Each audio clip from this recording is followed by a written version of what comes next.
Recording now. On the count of 3 for broadcast. 3, 2, 1.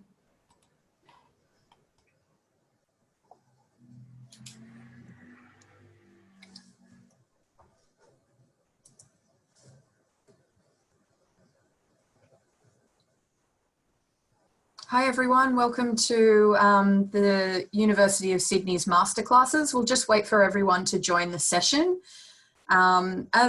As you're all joining the session, I'll just give you a little bit of a background on what the event is here tonight. So the Masterclass sessions that we host are for students who are interested in postgraduate study at the University of Sydney, and they're intended to give you a bit of a deeper look at what it's going to be like to study here. You'll get to meet an academic who teaches in the program and find out a little bit about a particular topic that is taught in the program and how that's relevant in the context of today's world. We'll wait a little bit longer as everyone joins in. The session today will be going through a presentation, and then there'll be an opportunity to participate and interact in a discussion at the end of the session.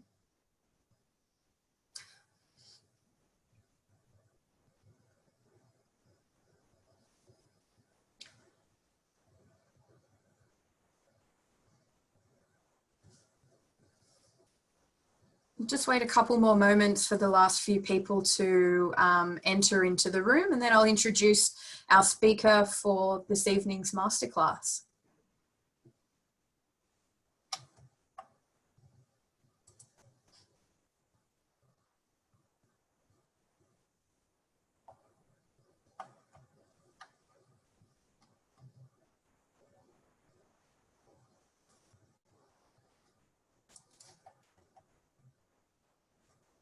Okay, well, I think we might get started now. So I'd like to introduce to you Associate Professor Gabby Ramia, who's the Director of the Public Policy Program in the Faculty of Arts and Social Sciences at the University of Sydney. And the masterclass that he'll be presenting tonight is Public Policy and the Real World. So over to you, Gabby. Thanks so much, Liz. Welcome everyone, it's a pleasure to be with you. Those are my details. So Liz has given you the title of tonight's masterclass. Those are my details, and you're very welcome at any stage to get in contact with me. I'm sure you're going to have lots of questions on your mind. We may not get a lot of time for question and answer today, with the exception of an exercise, a discussion exercise, which we'll have a little bit of it at the beginning. We'll have a video at the beginning and discussion at the end in light of what we discuss in between. But you're very welcome to get in touch with me. Very welcome to follow me on Twitter if you're interested in some of the issues that we're talking about tonight. I am, by the way, the academic who's responsible for the public policy program. So I'm the one you initially get in touch with. And if I'm not the right person, then I'm happy to put you on to other people who are right for your particular inquiry. I'd like to start by acknowledging the traditional owners of the land on which I'm currently, well, the one I live on, and the one I work on, which is the land of the Gadigal people of the Eora Nation. And I acknowledge their elders, past, present, and emerging. So the class plan for tonight, I'll say something very, very briefly to you about the course structure. And again, I stress that I know that there must be lots and lots of questions about the structure and the requirements of the course, what kind of choices you have, but I just want to give you a very brief snapshot before we go into the actual material that we'll be discussing. I'm going to give you 4 major concepts that I think are absolutely at the center of the topic of public policy, and so naturally they are at the center of the coursework that you will do in the Master of Public Policy. So the first concept is that of policy itself. The second is that of politics. The third is that of governance, and the fourth is that of administration. Now, what I'm going to stress all the way through, but certainly at this point here, is that these terms are not mutually exclusive, and I'm not going to offer you definitive definitions of any of them, but what I'm going to do is highlight the importance of them so that by the end of this masterclass, hopefully you get a sense of each of them. And what I hope to do is give you a very good idea of what's in the public policy program to pique your interest and to hopefully engage with you on the subject matter. So the course requirements. There are a few kind of requirements that you would need to meet, and I think the most important ones are these. You have 2 what we call core units. These are the ones that you must do in your master's program. The master's program as a total is 96 credit points, or the equivalent of 2 full-time years of coursework. Now, it's possible, as I say at the bottom of this screen, it's possible to have reduced volume of learning where your program is essentially cut down by either 1 semester or even 2 semesters. If, for example, you've got an honours degree in a relevant discipline in your undergraduate, and the equivalent of an Australian honours in your undergraduate. But your 2 core units that you must do, one is called the politics of policy making. The second is called public management and governance. Much of what those 2 units represent is discussed tonight. So what I'm giving you is a very small flavour of, very brief flavour, hopefully an interesting flavour of the core of this program. You must also do then a minimum, if you're doing the 96 credit point or 2-year full-time version, it's a minimum of 5 units or 30 credit points of what we call core electives, and a maximum of 8 units or 48 credit points from elective units. And those elective units can be very, very wide ranging. They can contribute to a specialization, and I've given you the 4 principal specializations that we recommend. There are others that you can choose from, but your 4 primaries are social policy, international policy, economic policy, and media and cultural policy. Now, you don't have to do a specialization. That's just if you choose to do one. That structures your electives a little bit more. You also need to do what we say is a minimum of 6 credit points or 1 subject worth of a capstone, which is an in-depth research project. For the better students, the really keen students, the ones who might leave the door open to an application for a PhD at the end, you would do 12 credit points of capstone, which is a slightly more in-depth research project. I hope that's a little bit informative in any case. As I said, it's a shame that we don't have time to really talk about the structure of the course more.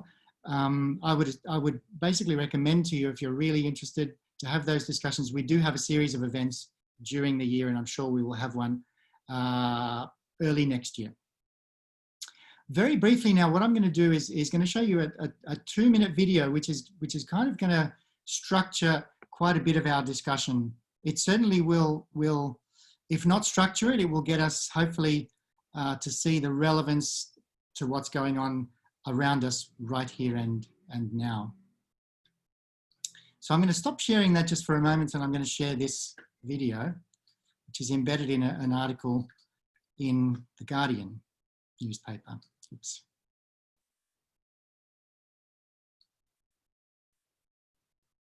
I'm going to stop sharing and try again. Now, I hope you can see that really well. Problem in this country at this moment? We pretty much shut it down coming in from China. We're going to see what happens, but we did shut it down, yes. You know, a lot of people think that goes away in April with the heat, as the heat comes in. We're in great shape, though. And, you know, in April, supposedly it dies with the hotter weather. Looks like by April, you know, in theory, when it gets a little warmer, it miraculously goes away. I hope that's true. And I think the numbers are going to get progressively better as we go along. We have it very much under control in this country. Because of all we've done, the risk to the American people remains very low. It's going to disappear. One day, it's like a miracle. It will disappear. You know, it could get worse before it gets better. It could maybe go away. We'll see what happens. Nobody really knows. Now the Democrats are politicizing the coronavirus. You know that, right? Coronavirus. And this is their new hoax. The hoax is on them. I'm not talking about what's happening here. Certainly not referring to this. How could anybody refer to this? This is very serious. Anybody that needs a test can have a test. They're all set. Are you concerned that the virus is getting closer to No, I'm not concerned at all. No, it will go away. Just stay calm. It will go away. To keep new cases from entering our shores, we will be suspending all travel from Europe to the United States for the next 30 days. This is the most aggressive and comprehensive effort to confront a foreign virus in modern history. We're in great shape compared to other places. We are in really good shape. Yeah, no, I don't take responsibility at all. It's all over the world. It's incredible what's happened in such a short period of time. But I've always known this is a pandemic.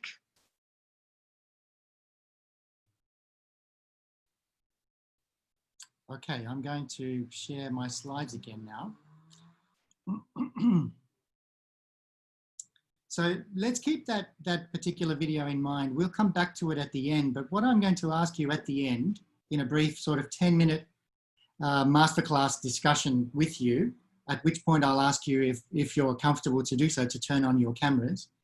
I should say, and my apologies that I didn't say at the beginning, we are recording this lecture. So if that presents any issues for you in terms of video or being seen on this masterclass, please bear that in mind.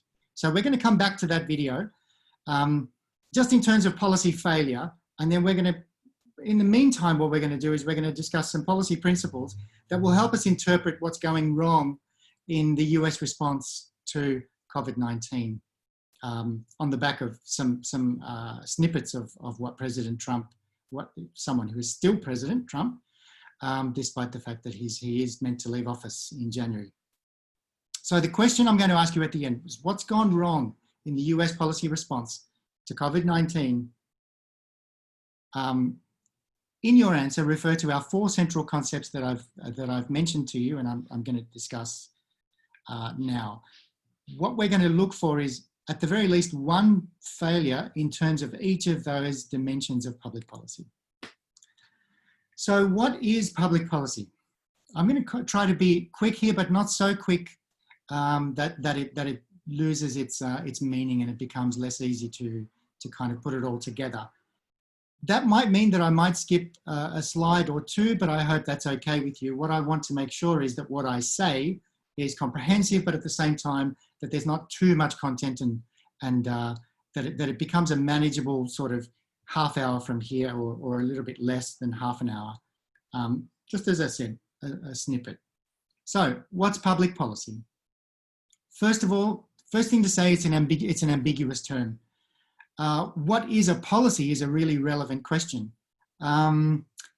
If we are sticking with examples from the US President, Donald Trump, then he has been announcing policy on Twitter. He's probably the first president to do so.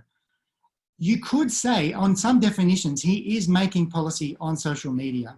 That's something that perhaps we can discuss at another time. If you enroll, I'd be very, very happy to have that discussion with you. But it's ambiguous in the sense that there are various places and ways that policy announcements can be made. But in the meantime, we must understand the policy, the policy process that policymakers go through. So it's what we could say public policy is what governments choose to do, and importantly, not to do about particular societal, economic, and political problems. It's how they address those problems, essentially. But it could also be the choice not to act, as much as it is the choice to act. Could also be the choice to act in ways which are really unwise, as we can see in our initial video. So it's shaped by various forces, various interests in society and in the political and economic systems that we exist alongside. By politicians, public servants, community interests, the media of the traditional kind, but also the social media kind, by corporations, by market forces. Generally, we could say that public policy is about the interaction between people, institutions, and markets. It's made through a mix of what you could say is very unlikely means of what would constitute a policy. A policy could be an authoritative choice. It could be a hypothesis that is made by a policymaker or a politician. It could be a series of objectives. It could be, on some definitions, an announcement that's made on social media.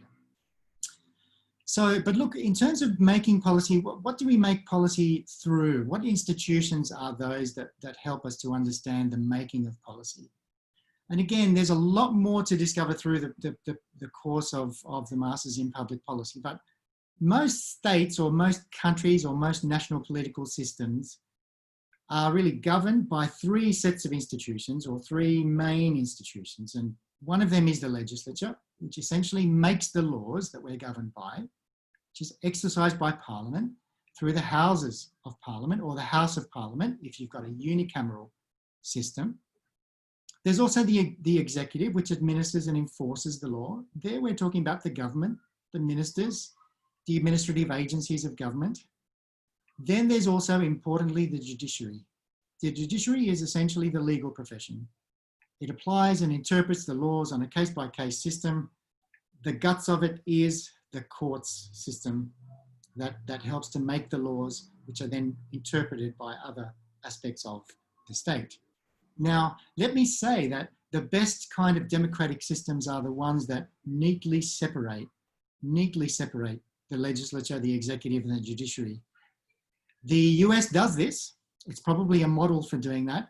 Australia, on the other hand, combines the legislature with the executive because the executive sits within the parliament, which creates some interesting phenomena that we can also talk about through the course of the Masters in Public Policy. We will certainly have means to do so and a call to do so. So what is our system essentially governed by? What kind of constitution, small c or large c, you might ask, are we governed under? First thing to say is we have what's called a bicameral system. Cameral meaning two major rooms. First of all, an upper house and a lower house of Parliament. They're the two houses of Parliament. We also have a sovereign or a head of state who technically has very wide reserve powers, and those powers sit with the Governor-General, not with the Prime Minister. The Governor-General sits at the Commonwealth level. At the state level, we also have governors who do a similar representation of the royal family, the Queen essentially, at the national level and at the state level respectively. We also have a head of government, unofficially the head of the executive, also known as the Prime Minister at the federal level, the national level, or the Premier at the state level. Now, that person who's in charge of the jurisdiction, as they call it, sits within the Parliament. And as I said, that's one of the defining features of our system, which is a version of the Westminster system, which we get from the UK, from Britain. But we share some important similarities with the US system. We have states, for example, which formally speaking, the UK does not. We have an upper house, which functions very, very differently to the upper house in the UK, which is the House of Lords in their case. But each of our states has a premier, and our executive branch is made up of members of Parliament who are senior ministers, usually making up the cabinet, but of course there is a broader ministry. All of them sit in the Parliament. So just in terms of who are the policy actors. Now here I'm using a reference, and by the way, I'm very happy to pass on these slides to anyone who wants to request them. Perhaps through Liz, we can coordinate that process. I don't mind how that process is coordinated. I'm very happy to share these slides. One of our final slides has this reference from Althouse, Bridgman and Davis, a really terrific textbook for practitioners who sit typically in the public service. But what we're talking about with governmental or policy actors, there's a sphere which we call politics. In their particular framework, they highlight ministers and ministerial staff. There's the policy actors, which is the cabinet and the ministers. The ministers, of course, have a dual role, or at the very least a dual role. There's Prime Minister and Cabinet, there's department officials. There is also in the middle here, the Prime Minister and the various bits of machinery that sit around the Prime Minister's function. So you have the Prime Minister's private office, you have the Cabinet Policy Unit, you have the Secretary of the Department of Prime Minister and Cabinet. But then this large red circle over here, and this is a Venn diagram. Venn diagram means that, of course, there's overlap between each of these categories, is the administration sphere. There we have departmental secretaries, Prime Minister and Cabinet Department, at the federal level, at the very least. We have finance, we have the Public Service Commission. What you get the sense of here is that there's no one policy maker, there's no one series of policymakers. Policy is made by, you know, a very wide and diffuse, diverse set of actors. We might come back to this before the end if we get the chance. To keep following that particular textbook, just because it provides a really, really good practical introduction, this is a really good example of not what happens in the real world in terms of policy, but what happens when we take a textbook model, which is, if you like, an ideal type, a model of the ideal type. If policy were to be made in a very rational way, this is an example of a model which it would follow. So we'd start off over here. I'm going to keep track of my time as we go, because I certainly don't want to go over time. We start off over here with the identification of issues. We're going to talk about this. It's called the policy agenda setting process, the policy agenda. That is about largely governments going from a very, very large set of policy problems that potentially they could tackle or choose to tackle. The process of narrowing down is to what they actually will attempt to tackle or will say that they will tackle, and that's the identification of issues. What will essentially be on their policy agenda. Once they have their policy agenda and they've chosen, let's say, one particular policy, they'll choose to either from the public service or from other forms of expertise, choose to analyse the options that they have, to assess the various merits, the relative merits of their options through various kinds of policy analysis.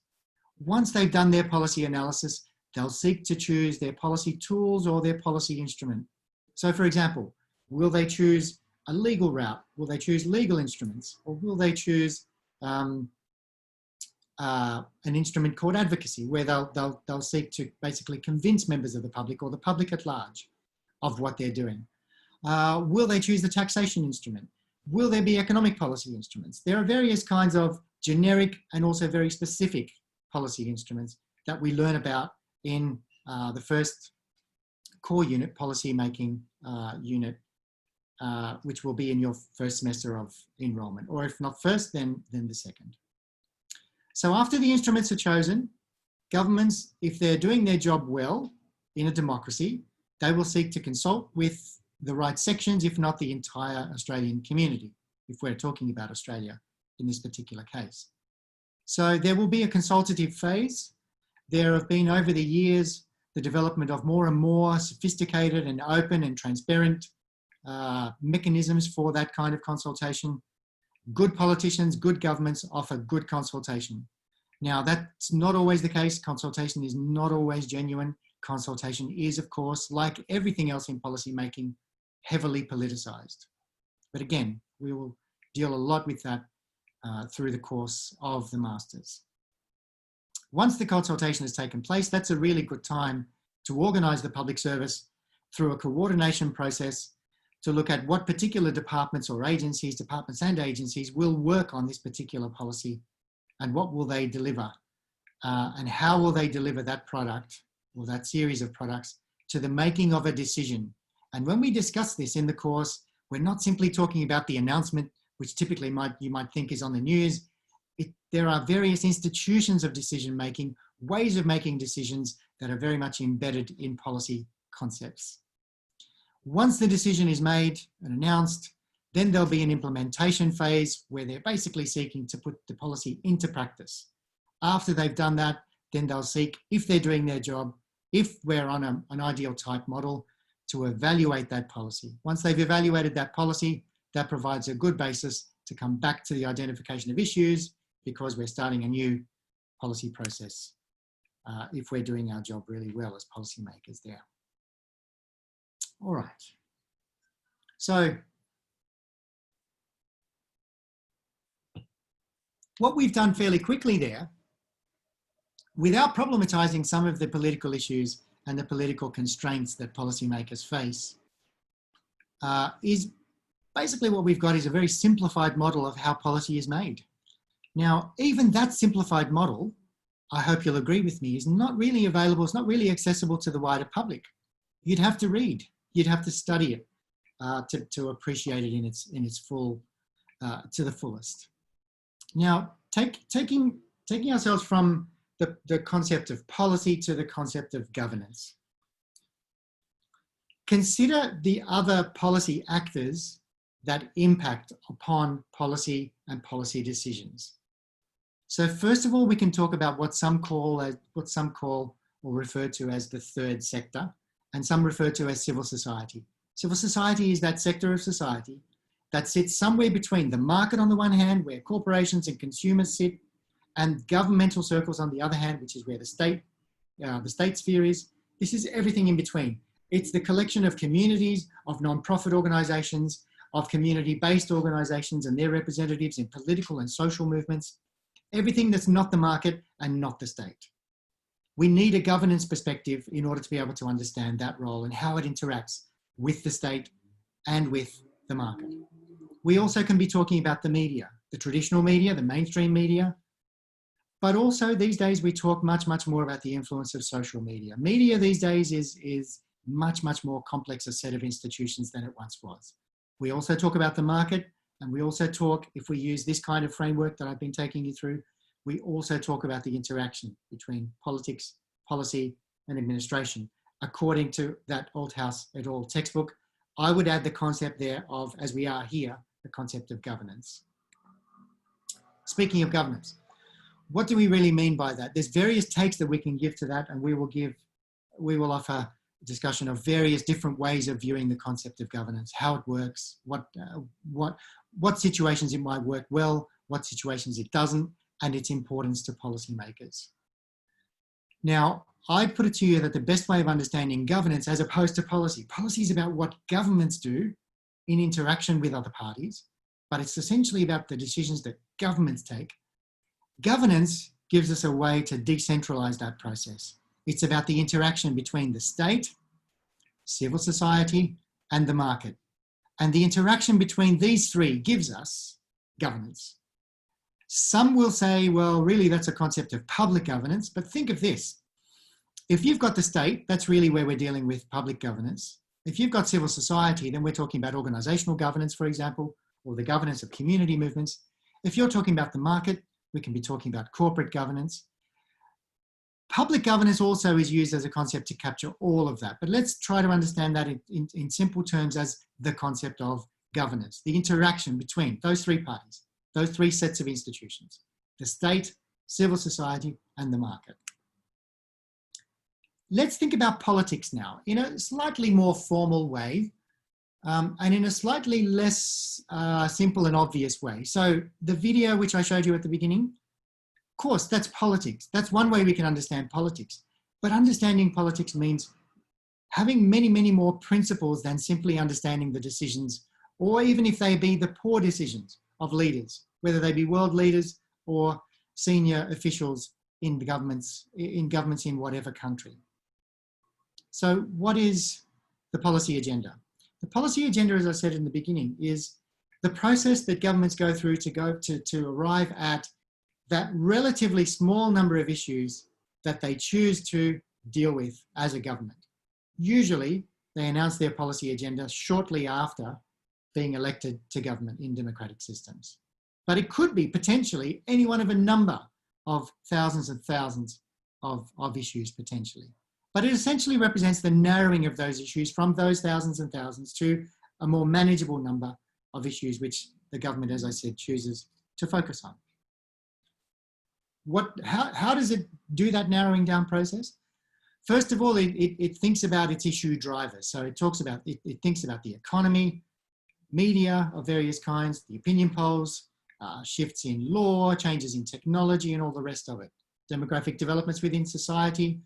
It thinks about what they call the issue attention cycle, as in how much do the people really want it? Will they be paying attention to it in a year's time, 2 years' time, etc.? Will they be paying attention to it at the next election, which is probably more the relevant question.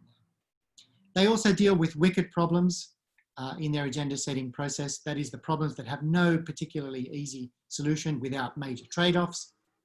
They also pay attention to the power and influence of political and economic interests. And this particularly is a really important part of the course that we identify at that first semester or that second semester in the politics of policy making.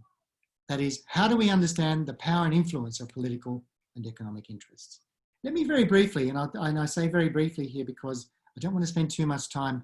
I'm simplifying a whole bunch of other coursework that we will do through the course, throughout the course, and take you to the concept of administration. Administration is essentially about, for many, it's the process of implementing policy. It's the machinations of what happens within the political, but more so the public service sphere, the civil service sphere, as policy is implemented. But it's also about public sector management and the various branches of management that happen within government. Now, what I'll do here is I'll try to cut a very, very long story short by simply saying that going from the work of various theorists and practitioners about 100 years ago, 120 years ago in the case of some of them, we came up with a means to kind of cut out some of the corruption and to formalize government in what's more recently become known as traditional public administration. Again, this is an ideal type, but this is the kind of government that existed, kind of governmental system, public management system that existed before the 1980s and had its height, its golden era, if that's the term, after World War II and up to, say, the end of the 1970s. So you had an administration there, a public service that was under the formal control of political leadership. It was based on hierarchy, on rational models of bureaucracy. You had public servants who were typically permanent, neutral, anonymous. It has its various theoretical foundations in various parts of political science. But if anyone wants to read further in this area, I'd recommend the work of Max Weber. And there's a terrific presentation here. Sometimes the most easy to understand and informative presentations can be found online. This is a particularly informative one from a Turkish scholar. So along come the 1980s, lots of pressures on governments in terms of budget deficits, unemployment, particularly sticky economic problems. So there begins to be a greater focus on quantifiable results in government, of outcomes, outputs, and less emphasis on processes. We begin to see public sector management rise and the concept of administration declining. There's a focus on minimizing waste, enhancing efficiency, devolving control of issues to management itself. And importantly, senior management, especially from this stage, begins to see its security of employment broken down and its performance management all the way, especially when it comes to senior leadership in the public service. What we have now from, let's say, around about the turn of the century, let's say around about the year 2000, although its intellectual roots are in the 1990s, are what we call post-new public management or post-NPM. Various other ways that we see it theorized in the literature that we read. The other concept that you might read much, much more than others is either the neo-Weberian state sometimes, and more so again, new public governance. And here we're essentially combining elements of traditional administration with new public management, putting them together in a more consultative environment, in an environment where there's an emphasis on outputs, outcomes, but there's also an emphasis on the community understanding the policies that are made by government, communities being brought in to the policy making and administrative processes, more what they call deliberative democracy. This is where supposedly we are at as an ideal type right now. I'm going to take a little break there. I think we've been through quite a lot, but if you want to request my slides, I've got some useful readings that might interest you here, including this textbook that I referenced at the very beginning, but also some really interesting and important connections between theory and the real world, about agenda setting in this particular case, two different frameworks being compared, about, again, agendas through some really important work by an important policy author called John Kingdon. And then a blog entry for those of you who want to read something really brief but very, very informative, part of a much broader and more comprehensive blog by a terrific professor in Scotland called Paul Kearney, or Carney if they pronounce it that way. All right, I'd like to now go back and invite you, and I might stop sharing my screen at this point. And I might invite you to turn on your cameras if you're comfortable to do so. Unmute yourself if you are going to speak. But my question to you is, okay, let's, we've got, I think, let's say just under 10 minutes. I'm going to invite you to think back on our video from the very beginning.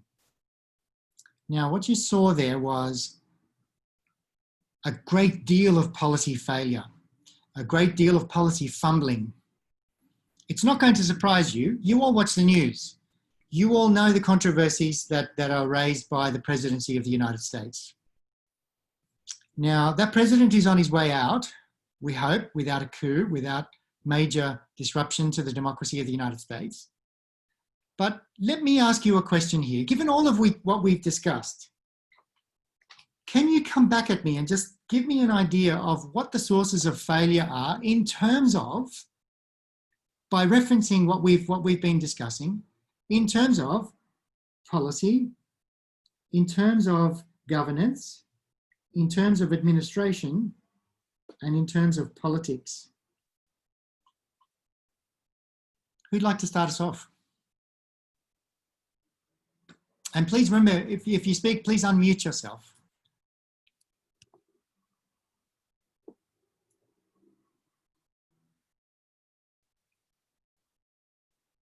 Anyone willing to go first? What given all that we've discussed in the last 25 minutes or 30 minutes is highlighted in that particular 2-minute video of Donald Trump?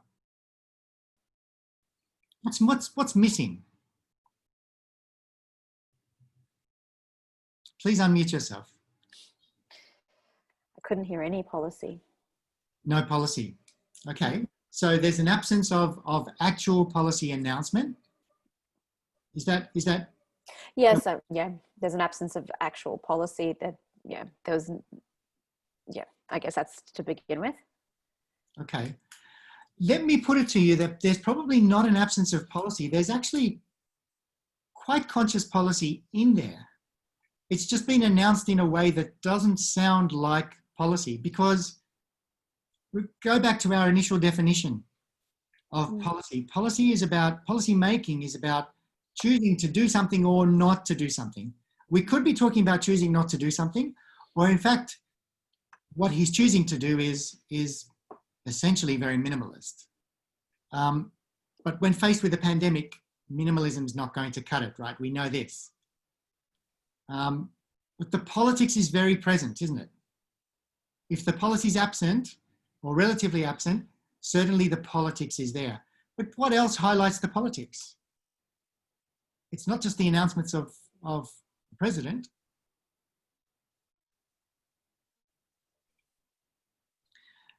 Okay, let me give you a hint there. What kind of system is the US political system? Who's involved in government in the US system, much like ours? We mentioned that's the commonality that we have with. I mean, it's a democratic system. It's a democratic system for sure. What's the major feature of it in terms of institutions at the beginning that we talked about? How many levels of government do they have? Oh, as in like the separation of powers, there's an executive, there's that. Yeah, so there's that. So Donald Trump is representing the executive, but he's not all of the government, right? He's not representing the parliament. He sits outside the parliament in the US system, but he's representing the federal sphere of government, isn't he? As opposed to the states. Now, the response to coronavirus or COVID-19 involves, in the United States and in Australia, heavily involves the state government as well as the federal government. Now, you couldn't take a political system as large and complex as the United States with 50 states and allow the federal system to dominate every decision. Now, for one thing, the institutions of policy simply won't allow it, because federal systems require the sharing of revenues, or at least a regime for revenues to come from the federal to the state. In the process of revenue distribution, there is also a lot, and in the US case, a lot more than Australia, a lot of politics, a lot of governance, because there are lots of parties involved. Those of you who watch the news more intently will remember that a lot of back and forth between the president on the one hand and the governors of the individual states on the other. We've seen this also in Australia. Think of the recent battles between the Premier of Victoria during their second lockdown and the Prime Minister and the Treasurer in particular of Australia. So those conflicts between levels of government are typically a very, very good example of governance. It's about the interaction of various institutions of policy making and not simply what the government decides to announce. The government may choose to announce something that essentially the states don't want to put in. Coronavirus gives us a good example of how that has been happening.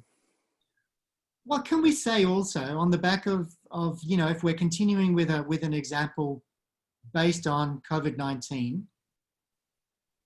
what is the involvement, for example, of the non-government sector? Anyone has a response there?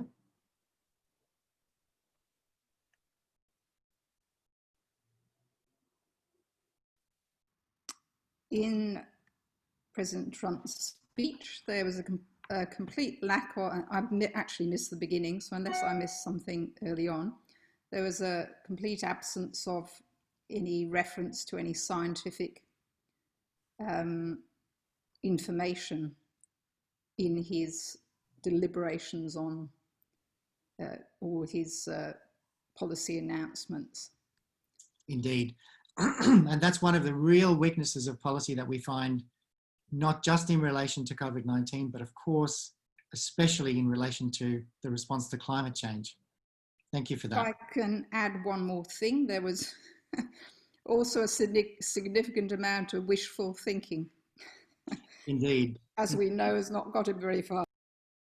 Indeed. But there's also, you might say, actually, and we don't really need to do a master's to think of this, but there is a kind of a minimum level of doing your homework, isn't there?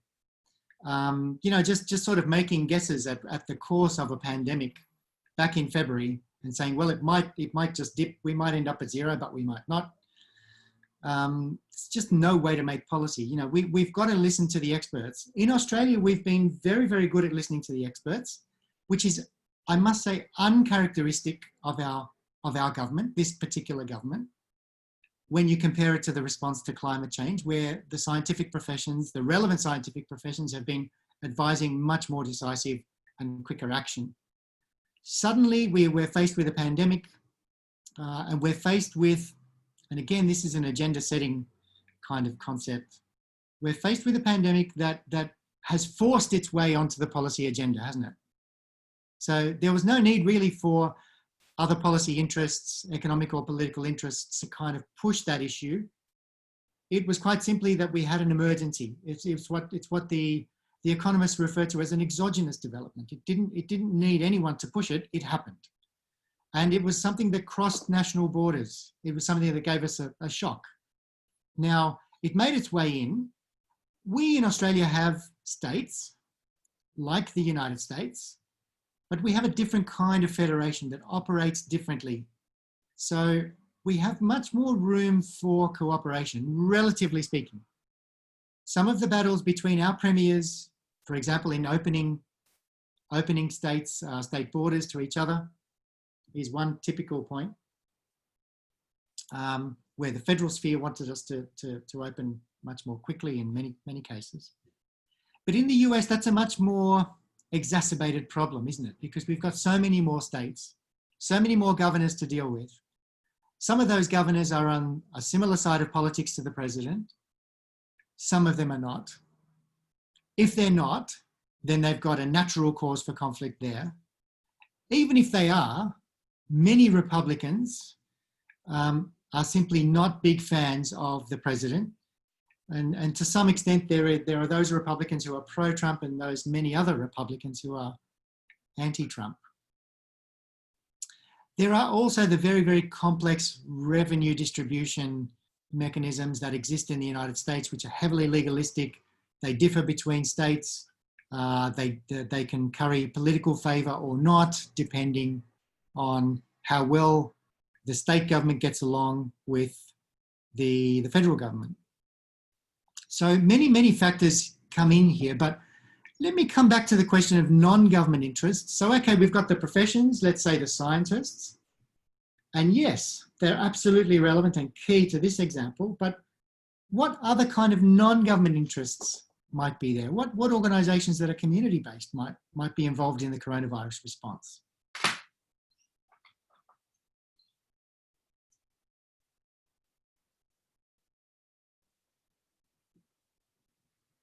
Anyone?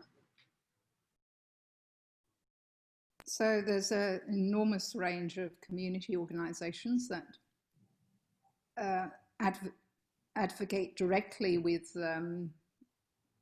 ministers and all levels of government to influence the response. Mm-hmm. Can you give us an example? Say anything you're familiar with, or anything that you think probably is or should be involved.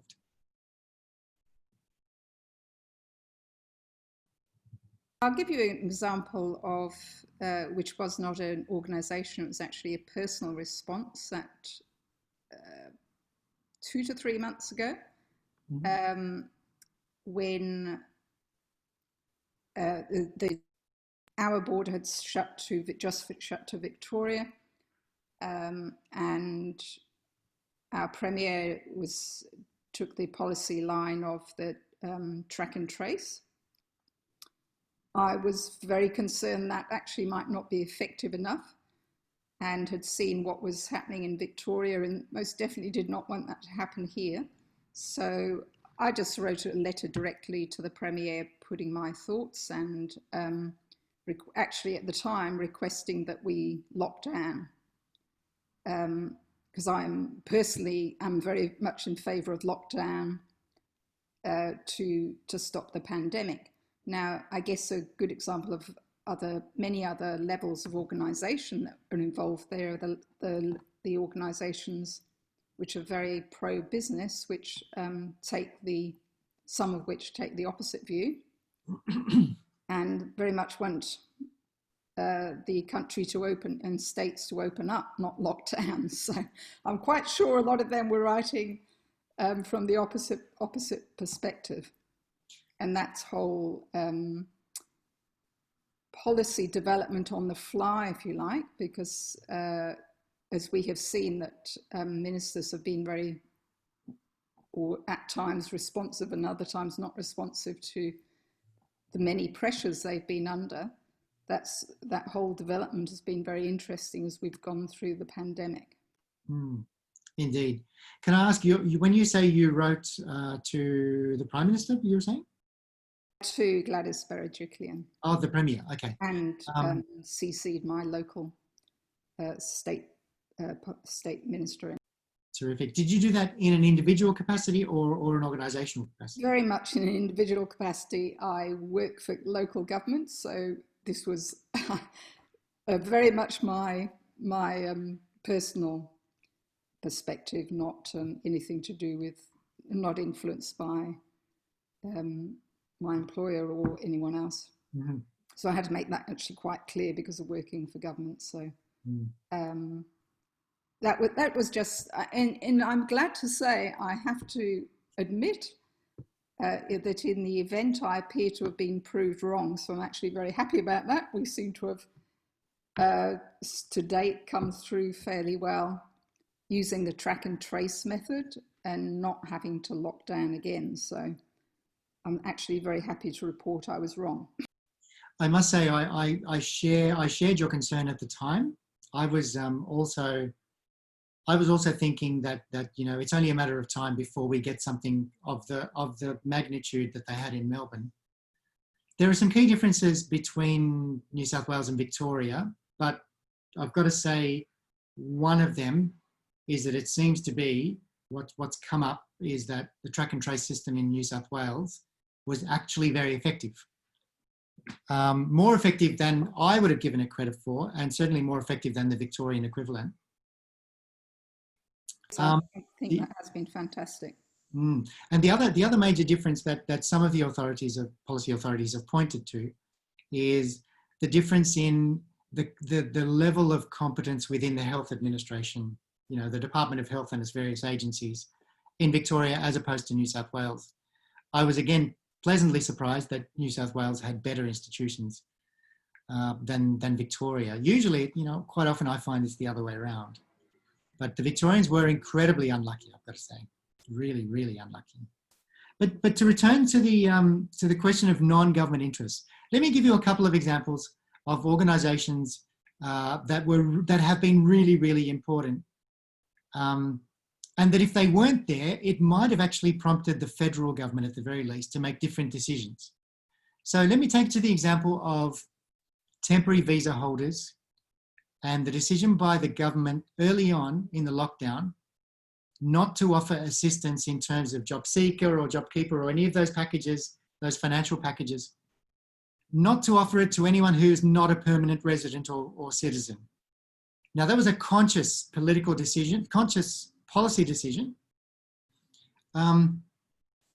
What it did was it really placed an enormous onus on community-based organisations to come to the aid in terms of food, in some cases in terms of financial assistance by non-government organisations of the non-profit community-based variety. So I think in terms of services for domestic violence, services in terms of food assistance, often in cooperation with local government, in Sydney in particular, and state government. So there have been various kinds of packages of governance that have been put together in response to COVID-19 that are not quite as visible as what the federal government announces on the news. So understanding the Australian response, if we're using this as an emblematic example of policy making in our time right now, we can say that there are some indicators of policy making that are very, very obvious when the government makes its announcements on the news alongside the chief scientist or the chief medical officer. And then on the other hand, some of the less visible, typically at the state level, which have been really terrific sort of examples of coordination between sectors and levels of government, between local government, state government, and non-government and community-based organisations. Incidentally, they did that quite differently, and I realise we've only got a few minutes left, but they did it quite differently in the city of Melbourne. What they decided to do there was to offer food vouchers, which were given out physically, not mailed, but given out physically in Melbourne Town Hall. Some of you may have seen some of the scenes on the news of international students, for example, lining up outside Melbourne Town Hall. Anyone who knows Melbourne Town Hall knows that it's an enormous building. It's an enormous structure, and it takes up, a significant part of a block, but the lines were lined up all the way around and almost fully around the block for that particular means of assistance, which in that case was Melbourne Town Hall. What we chose to do in Sydney, of course there were other means used in Melbourne as well, but in Sydney it was primarily local government, local NGOs, non-government organisations, and community representatives. But all of that is really important. We can't separate that sphere of less formal cooperation amongst agencies, sectors, organisations. We can't separate that from the formal policy sphere that for most people in a country like Australia happens at the national level, but it also happens at the state level. And there's all these kinds of governance arrangements that create a particular kind of politics for themselves. Now, all of these things our understanding of all of them and in all their complexity is aided by doing a course like a Masters in Public Policy. And that's what I hope we get out of a session like this, a masterclass like this, is the sense in which we can really understand what's happening right around the corner, outside our door, in the real world. That is aided, our understanding is aided in a tremendously important way by what we discuss in the classroom and the assignments that we do in a formal way through the higher education system. All right, I don't want to keep you too long. You must have an evening to get on with. You've got dinner to cook, you've got families and friends to see. So unless anyone has questions, comments, I'm happy to wrap up our session there. Okay, thanks so much for your attendance and your interest.